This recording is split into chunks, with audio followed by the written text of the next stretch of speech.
I lost 117 pounds by putting myself first. I reversed my thinking. I was completely off center. 300 pounds, working 24/7 to please everyone. In the hospital, my doctor asks a question that changed everything. How long do you want to live? Was a decision to reverse my thinking. So this is a supplement video to chapter 11 in my book, Reverse Thinking Required. And I talk about this from the business standpoint, and overall, what I want to give you is the 7 steps here that I came up with. Not that any one is an original idea. It's just how I compiled what had worked for me, and more importantly, what hadn't worked for me when I finally found the formula, some have called the CPA diet, that worked for me. And it really took me 2 years to get the weight off from 272 pounds down to 155. And I did need to gain some muscle mass back. And with all that, here's the big thing I want you to know of these 7 things. This wasn't a plan. It wasn't a diet. There was not a goal. I didn't weigh myself. I didn't talk about it. My point is that it was a lifestyle change. And what goes with the theme of this book is putting yourself first. And I put myself first on the basics here. We're talking about the absolute basics in life, right? Sleep, food, water. I made those a priority, okay? And by doing that, I was then able to hit a stride and be consistent and lose this weight. And then now it's been 2 years that I've been able to keep it off. So 7 things, I'm just going to tell you real quick if you want to write these down and not.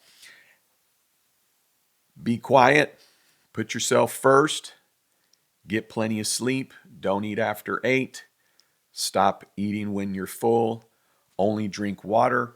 And the last one, different for everybody, but I only ate fresh meat, vegetables, and fruit. A lot of people go, what's that?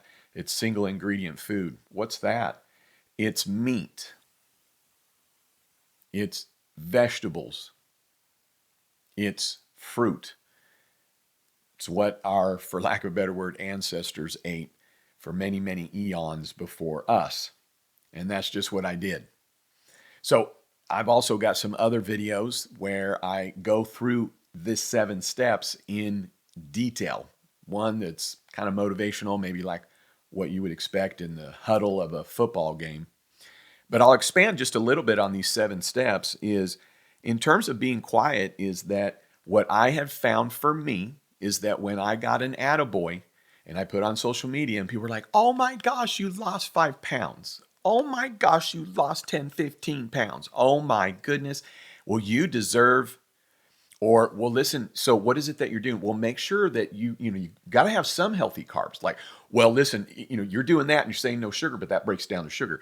Well, listen, you're going to get, now some kind of issue later in life, or you're going to have kidney stones.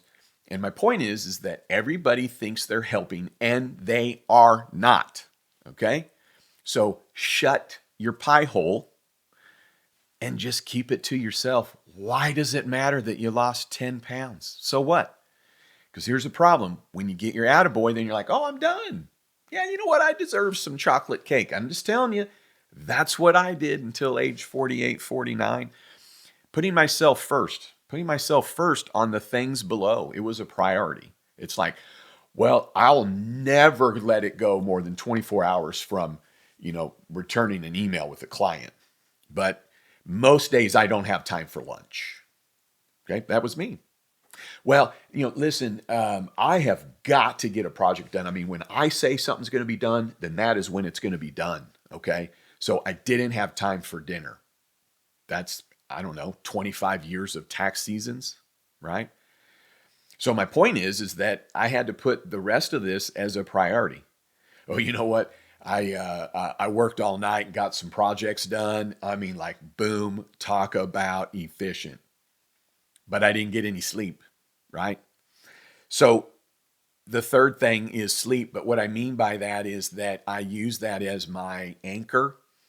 to let me know that I needed to cut other things out of my life. Because if I couldn't get to bed on time, then I did too much that day. And if I regularly couldn't, then I did too much and I got to cut things out. Well, but Johnny, he's got baseball and they're not going to be done till like 8, and then we got to grab something to eat. Oh my gosh, you're right. And so let's go ahead and do that, JJ, and then let's fast forward. You're going to have a stroke and you're going to die 6 years early. But it's really important that you're out till 8:30 and you don't get to sleep, okay, on a regular basis, because at 8 years old, this is when your kids are deciding when they are going to be in major league or when colleges are going to decide if they're going to play. And I'm just telling you for me, sleep was zero priority, zero, none. It became number one priority. And with enough sleep, then I had enough energy. And guess what? I wasn't eating for energy and I wasn't drinking things to give me energy because I had enough energy. Why? Because I slept.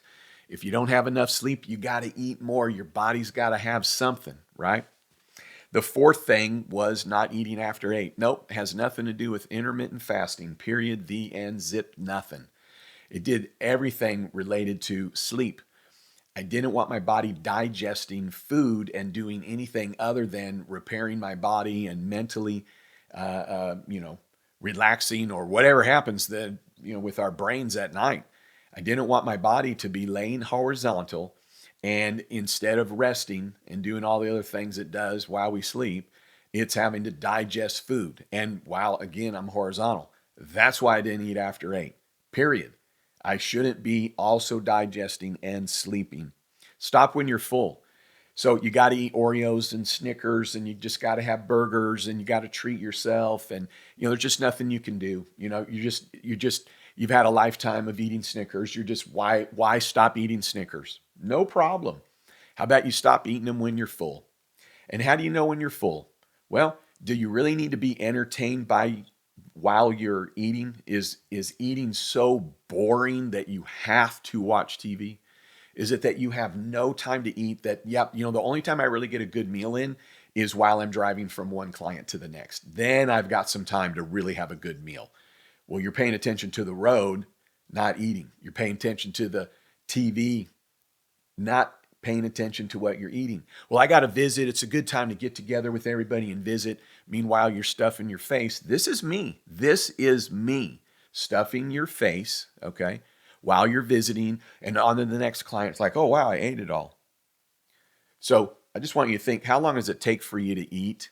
I mean, like seriously, for a meal, if you just didn't do anything else, you weren't trying to pay attention to a show, you weren't driving, and you weren't visiting, okay? Now listen, did I visit? Yes. Well, then the fork was down so that when I'm eating, I'm focused in on eating. Why? Because I had a stroke and I'm trying to lose weight and I'm trying to live. And most people just wait until they have a stroke or have a heart attack, and then they don't get a second chance. And so when you get to now have a second chance, you're right. You start thinking about some of these things. You go, boy, that was silly. Why was I doing it that way, right? So point is, if you're paying attention, and if you just go, you know what, I have food here, and I'm just going to now eat it. And I'm going to just chew it up, have a little something to drink if I need to. I'm going to swallow, grab another bite. I'm not going to rush. I'm just going to eat. I'm assuming if you ate straight, right? Like how many bites is it in a minute? I don't know. I mean, 2, right? To put it in, really chew it up. Chew it up. And then, I got to swallow.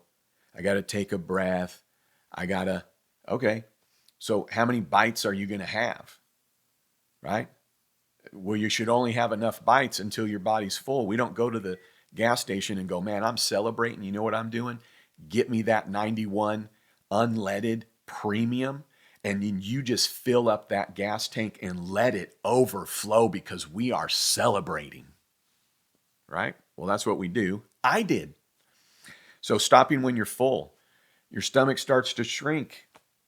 Then you don't need as much food. And if you got enough sleep, you don't need as much food. And if you're not digesting while you're sleeping, you get better sleep. And then you don't need as much to eat to have the energy to get through the day. And then I just remove choices and I only drink water.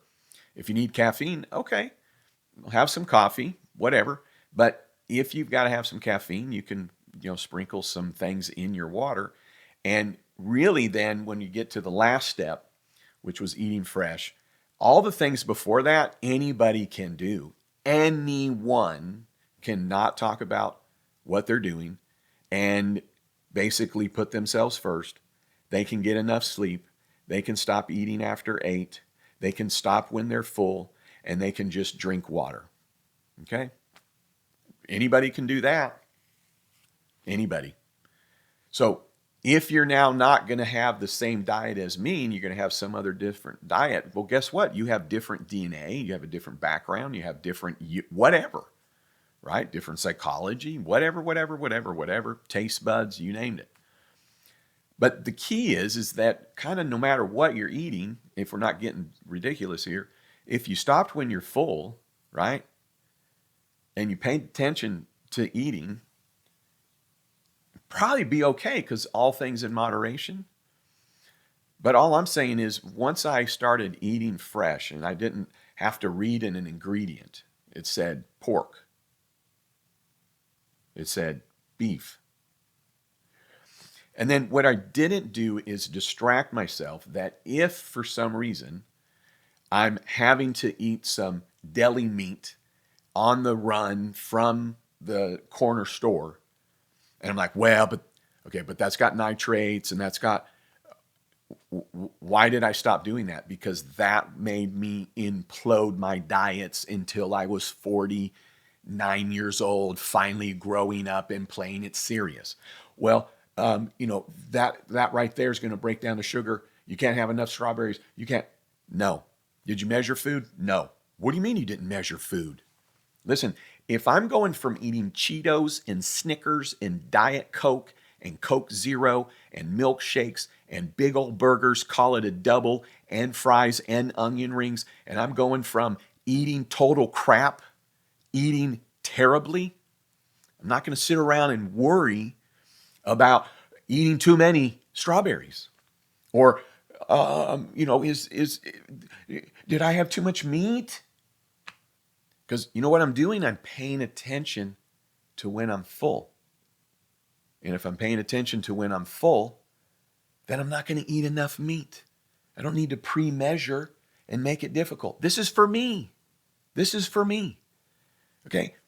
Well before we had any of the common, conveniences, people hunted and gathered meat, fruit, vegetables, water, and they ate as much as they possibly could. But you know what? They stopped when they were full because it wouldn't have made sense to anybody to just keep eating. Where is the sense in that? I did it. Why? Because I didn't pay attention. So those are the 7 things. You can tell it's hard for me not to get fired up.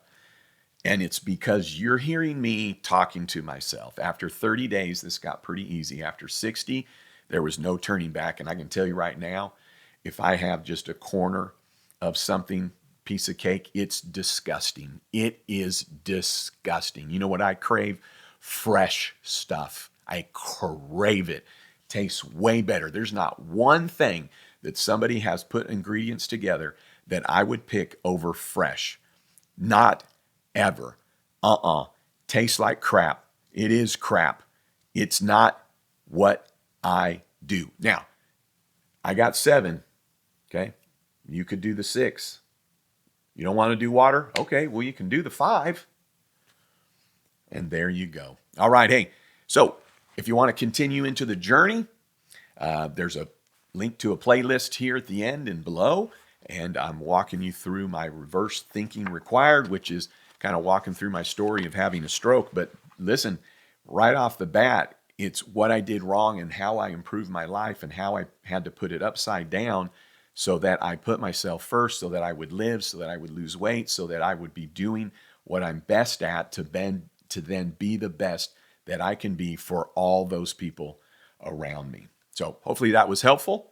And if you made it to here, I'd love it if you'd subscribe, thumbs up, leave a nice comment. And with all that being said, I appreciate you and have a great one. I haven't shared the full story yet, but it's time because it's going to be yours next.